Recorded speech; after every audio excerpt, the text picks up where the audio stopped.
తీగలకి ఇబ్బంది లేకుండా ప్లాస్టిక్ పైపులు చుట్టుకోవాలా. అట్లా తప్పకుండా ఇందాక అనేక మంది చెప్పారు, నేను చెప్తాను, పార్టీలకు అతీతంగా అందరు వ్యక్తులు కలిసి వెళ్తే ఇదేదో పెద్ద ఉద్యమం అని చెప్పి వాళ్ళు ఏ పార్టీ వాళ్ళైనా కానివ్వండి, పదవుల్లో ఉన్న వాళ్ళు ఏ పార్టీలు మనకు అనవసరం. అట్లనే ఈ విద్యార్థులు కూడా నేను చెప్తున్నాను, మీరు విద్యార్థి శక్తిగానే ఉండండి, ఏ పార్టీకి అనుకూలంగా ఏ పార్టీని అనుసరిస్తుండొచ్చు. ఓటు హక్కు అనేది వ్యక్తిగతం, మనకి ఎవరికి నచ్చితే వాళ్ళకి వేసుకుంటే దాన్ని పక్కన పెట్టండి. మీరు ఇండివిజువల్గానే ఉండండి, ఈ గ్రామ సమస్యలు పరిష్కరించడంలో ముందుండండి, తప్పకుండా విజయం సాధిస్తాం. దీన్ని చిన్న అంచనా అని అనుకోవద్దు.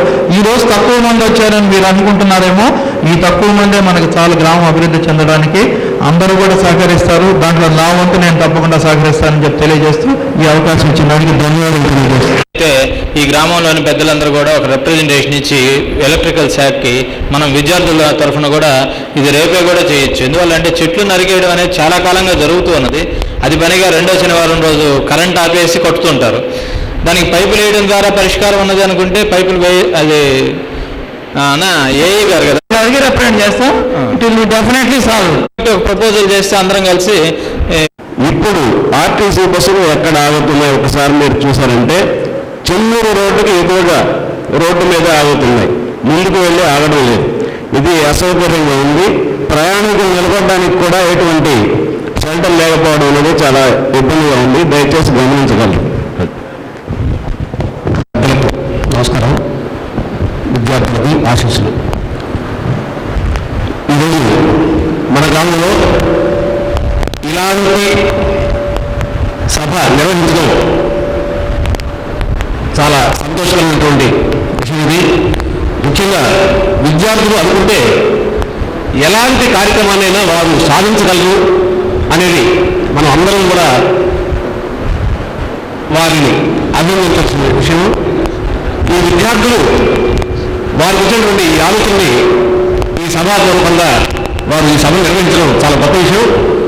ముఖ్యంగా మనకున్నటువంటి సమస్యల్ని పెద్దలు అందరూ కూడా ఈ పెద్ద సమస్యలు అయితే ఈ డ్రైనేజీ, ఈ రోడ్స్, కాబట్టి ఈ పెద్ద విషయాలకైతే తప్పకుండా మనం ఈరోజు మనకు జరుగుతున్నటువంటి ఈ ఎంపీల ఎలక్షన్, అలాగే ఈ ఉప ఎన్నికలు జరిగేటువంటి సమయంలో ముఖ్యంగా మనకు ఈ ఆలోచన అవుతుంది. కాబట్టి ఈ అభ్యర్థుల్ని మనం ముగ్గురిని కూడా మనం ఈ అభివృద్ధి కమిటీ అనేటువంటిది వెంటనే మనం ఏర్పాటు చేసుకుని ఈ అభివృద్ధి కమిటీ ద్వారా వారిని మనం అభ్యర్థులు కలిసి మీరు మాకున్న సమస్యలు మీరు మా గ్రామానికి కానీ మా నియోజకవర్గానికి కానీ మీరు చేయాల్సినటువంటి మీ విధులు మీరు సక్రమంగా నిర్వహించండి అని మనం అభ్యర్థించుకోవాల్సినటువంటి విషయం ఉంది.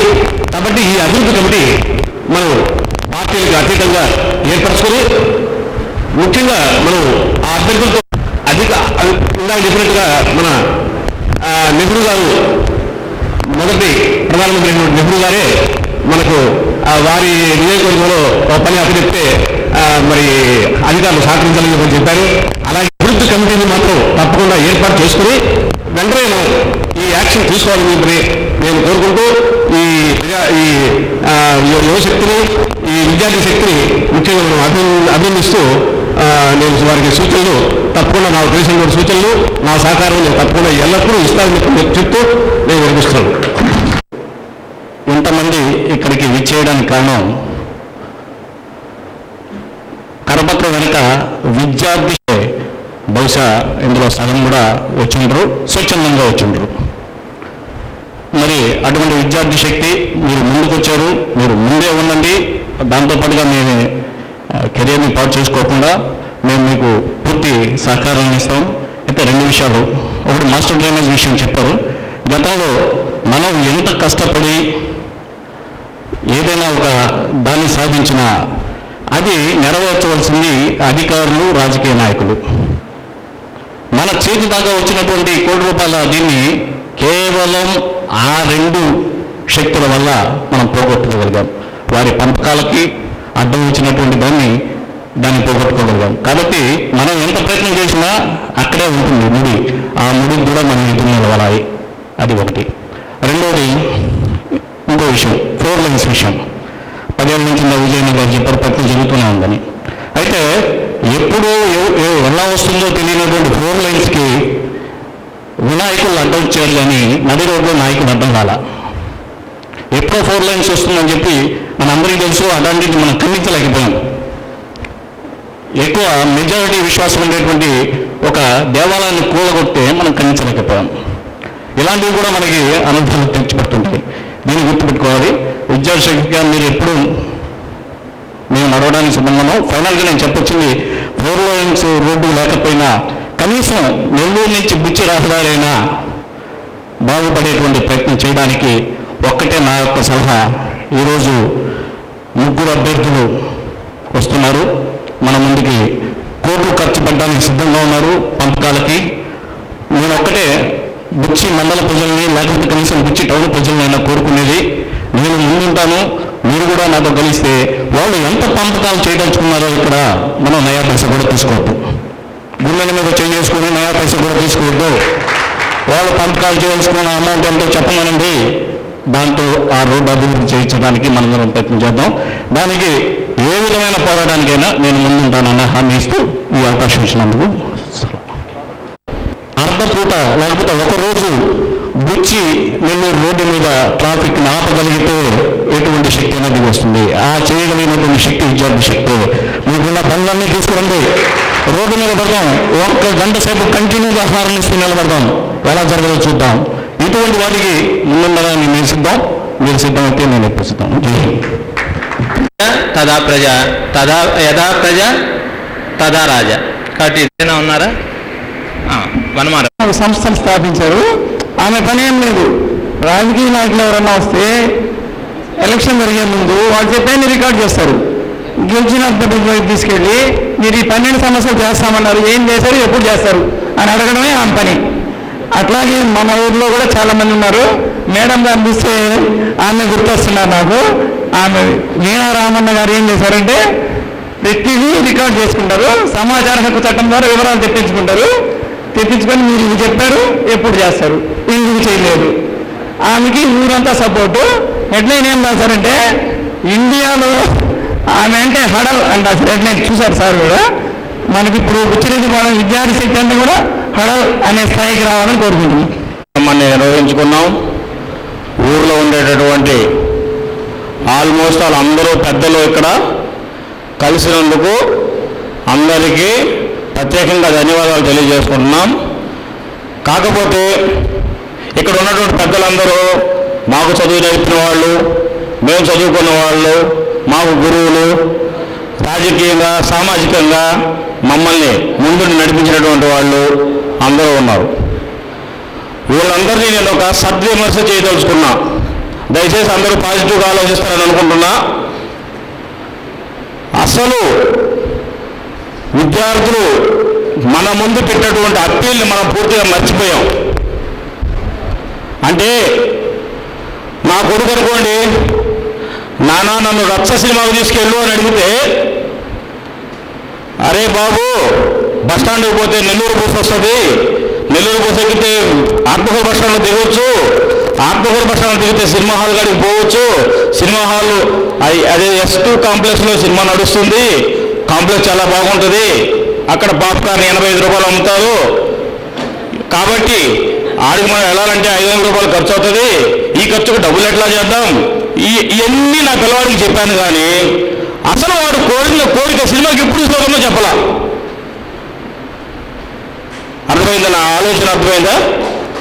అంటే పిల్లవాడు మనల్ని ఏమైతే కోరాడో ఆ కోరికకు పరిష్కార మార్గాలు చూపించాం. కానీ ఆ కోరికను నేను పరిష్కరిస్తాను, ఆ కోరిక నేను తీరుస్తాను, రే నాన్న ఈరోజు డబ్బులు లేవు, రేపు పోదాం, లేదా ఎల్లుండి పోదాం, ఆదివారం పోదాం, నాకు ఆఫీసులో సెలవు లేదు, సెలవు దొరికినప్పుడు పోదాం అనేటటువంటి స్పష్టమైన హామీ ఎవరి దగ్గర నుంచి రాకపోవడం దురదృష్టకరమైనటువంటి అంశం. మన ముందు పిల్లలు 5 సమస్యలు గుర్తించి ఆ సమస్యలు మేము పరిష్కరిస్తామని చెప్పలా, ఆ సమస్యల కోసం మేము పోరాడతామని చెప్పలా, ఆ సమస్యల కోసం మేము ఉద్యమం చేస్తామని చెప్పలా. మీరు ఉద్యమం చేయండి, మేము మా మద్దతు ప్రకటిస్తున్నాం, మీరు ముందు నడిపించండి, మేము మా మద్దతు ప్రకటిస్తున్నాం అంటున్నారు. కానీ దురదృష్టం ఏంటంటే పిల్లలు ఎక్కడ ఆ మాట అడగల. దయచేసి మీకు ఇచ్చినటువంటి పాంప్లెట్ చదవండి. అయ్యా నేను ఆడుకోవడానికి ఈ ఊర్లో ఒక పార్కు లేదు, నేను విహారయాత్రకు పోవడానికి ఈ ఊర్లో పర్యాటక కేంద్రం లేదు, నేను బస్టాండ్లో బస్సు దిగే ఆలోచనగా పాసు పోవాలంటే అక్కడ ఒక టాయిలెట్ లేదు. వీటిని మీరు ఏర్పాటు చేయడానికి మీ వంతు ప్రయత్నం ఏంటి? వీటిని ఏర్పాటు చేయాలంటే మీరు ఏం కార్యక్రమాలు చేస్తారు, మాకు ఈ సౌకర్యాలు ఎప్పుడు అందిస్తారని మాత్రమే వాళ్ళు అడిగారు. మీరందరూ గమనించవలసిన విషయం ఏంటంటే, మీరు మంచి ఆలోచన చేశారా, మీరు బాగా పోరాడుతున్నారు, మీ విద్యార్థి శక్తిగానే ఉండండి, బస్టాండ్లో దగ్గర బస్సులు ఆపేయండి, సమస్యలు పరిష్కారం అయిపోతాయి అంటున్నాం తప్పిస్తే, పెద్దలారా ఆలోచించండి. విద్యార్థికి కావాల్సినటువంటి వాడు కోరినటువంటి కోరిక, ఒక సగటు విద్యార్థి, ఒక పేద విద్యార్థి, పెద్ద విద్యార్థి ఆ పాంప్లెట్లో కూడా ఉందని ఇప్పుడు చదివా నేను. ధనవంతుల బిడ్డలు ఏడుకో డిస్నీల్యాండ్కో లేకపోతే హైదరాబాద్కో లేకపోతే ఢిల్లీకో పోయి విహారయాత్రలో పర్యటిస్తారు ఆయన. మాకు మా తండ్రికి మా పక్కింటి వాడికి ఆ అవకాశం లేదు. ఉన్న అవకాశాన్ని మీరు శుభ్రం చేయండి. పార్కులు ఆడుకున్నామంటే తాగుబోతులు తిరుగుతున్నారు, రిజర్వాయర్ పోదామంటే ఆత్మహత్య చేసుకోవాల్సిన వాళ్ళు, చెడు కార్యక్రమాలు చేసే వాళ్ళు ఆడ తిరుగుతున్నారు. కాబట్టి మాకు ఆడుకోవడానికి అవకాశం కల్పించండి, మమ్మల్ని ప్రశాంతంగా బతకడానికి ఒక అవకాశం ఏర్పాటు చేయండి అని విద్యార్థులు కోరితే, ఈ సమస్యలన్నీ గతంలోనే మాకు వచ్చేసినాయి, మేము చాలా ప్రయత్నం చేసాం అంటున్నాం తప్పిస్తే, పెద్దలారా ఆలోచించండి. ఈ సమస్యను ఎలా పరిష్కరిస్తాం? అరే బాబు, మేమందరం ఒక కమిటీగా ఏర్పడతాం, మేమందరం కలిసి ఇక్కడ కార్యక్రమాలు ఏర్పాటు చేస్తాం, మేమందరం మాకందరికీ బుద్ధి వచ్చింది, మీరు మమ్మల్ని కోరినటువంటి కోరిక న్యాయమైందని మేము అనుకుంటున్నాం, ఈ కోరికను మేము 1 సంవత్సరం లోపల తీరుస్తాం, ఈ కోరికను లేదా మేము 6 నెలల లోపల తీరుస్తాం, మీ కోరికను మీకు కావాలనుకున్న దాన్ని ఎట్లాగైతే మీరు కోరుకుంటున్నారో ఆ విధంగానే ఏర్పాటు చేయడం కోసం మేము ప్రయత్నం చేస్తాం అనేటటువంటి స్పష్టమైనటువంటి హామీ ఇవ్వలేనటువంటి ఈ సభ అభినందించాలన్నా బాధపడాలని అర్థం కానటువంటి పరిస్థితిలో ఉంది. పెద్దలారా ఆలోచించండి దయచేసి. వీళ్ళు విమర్శిస్తున్నాడేమో అనుకోకండి. ద కాన్సెప్ట్, పిల్లల యొక్క కాన్సెప్ట్ మనం పక్కన ఒకటి చేశాం. పిల్లవాడు మనలో కోరాడు. అక్కడ వాళ్ళు చెప్పింది ఏంటి? మేము చదువుకునే వాళ్ళం, మేము పోరాడం, మేము ఉద్యమాలు చేయం, మేము మిమ్మల్ని అందరినీ కూర్చొని పెట్టాం. ఇక్కడ కూర్చున్నందుకు గాను మీరు ఈ సమస్యల్ని ఎలా పరిష్కరిస్తారు, ఎప్పట్లో పరిష్కరిస్తారు, పరిష్కరించగలరా లేదా ఆ ఒక అభిప్రాయాన్ని తెలియజేయండి అని అడిగితే, మనం అది తెలియజేయలేనటువంటి పరిస్థితుల్లో మనం ఉన్నాం. కాబట్టి మరొకసారి ఈ విమర్శను పాజిటివ్గా ఆలోచించుకొని, ఈ విమర్శను వ్యతిరేకంగా అర్థం చేసుకోకుండా, ఈ సమస్య పరిష్కారానికి మనం ఏం కార్యక్రమాలు చేయగలుగుతున్నాం, ఎప్పటిలోపల ఈ కార్యక్రమాలు చేస్తాం, కార్యక్రమం చేయడానికి ఎలాంటి మన ప్రణాళిక ఏర్పాటు చేద్దాం అనేటటువంటి అంశాన్ని అందరూ మరొకసారి తెలియజేస్తుందిగా మేము అందరినీ సభాముఖంగా ప్రార్థిస్తూ సెలవు తీసుకుంటున్నాం. మనం చేయాలి కదా, పిల్లలు అడిగిన దానికి మనం ఏం రిప్లై ఇస్తాం అనేది ఆ అబ్బాయి యొక్క మా యొక్క సోదరుడు కృష్ణయ్య గారి యొక్క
ఏ విషయంలోనైనా మరి కమిటీలో అన్నట్లు కాకుండా మా సహకారం సంపూర్తిగా మరి ఉంటుందని మనం చేస్తున్నాం. రేపు ఉదయం చూడండి, ఒక్కరు కూడా ముందుకు వెళ్ళి ఎవరు పట్టుకోలేరు. కాకుండా ప్రతి ఒక్కరు బాధ్యత తీసుకొని పనిచేసినప్పుడు ఖచ్చితంగా ఈ విద్యార్థి యువతకి ఏదైతే ముందుకు వస్తుందో వాళ్ళ ఆశలు కళలు ఖచ్చితంగా నెరవేరుతాయి. తర్వాత ఇందాక ఒక మేడం గారు చెప్పారు, ఏ నాయకుడైనా వచ్చినప్పుడు రికార్డ్ చేసే ఆలోచన అనేది ఖచ్చితంగా అది మైండ్ అవుతుంది. అవి ఎప్పుడైతే రికార్డ్ చేసుకుంటామో రేపు వెళ్ళిన తర్వాత ఆ నాయకుడి మీద పనిచేసుకోవడానికి మనకి గొప్ప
శక్తి అంటేనే అదే భయం.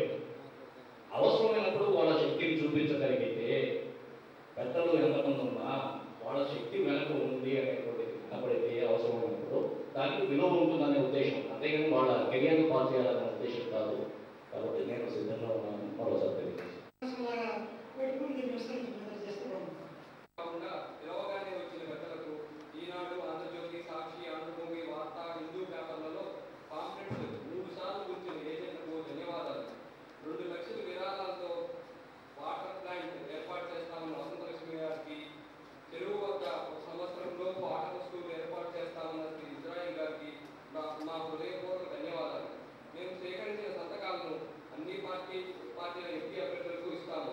వారు మన ఊరికి వచ్చినప్పుడు మాకు తెలియజేయమని. ఇప్పుడు మన మీటింగ్కి హాజరు 230 కమిటీగా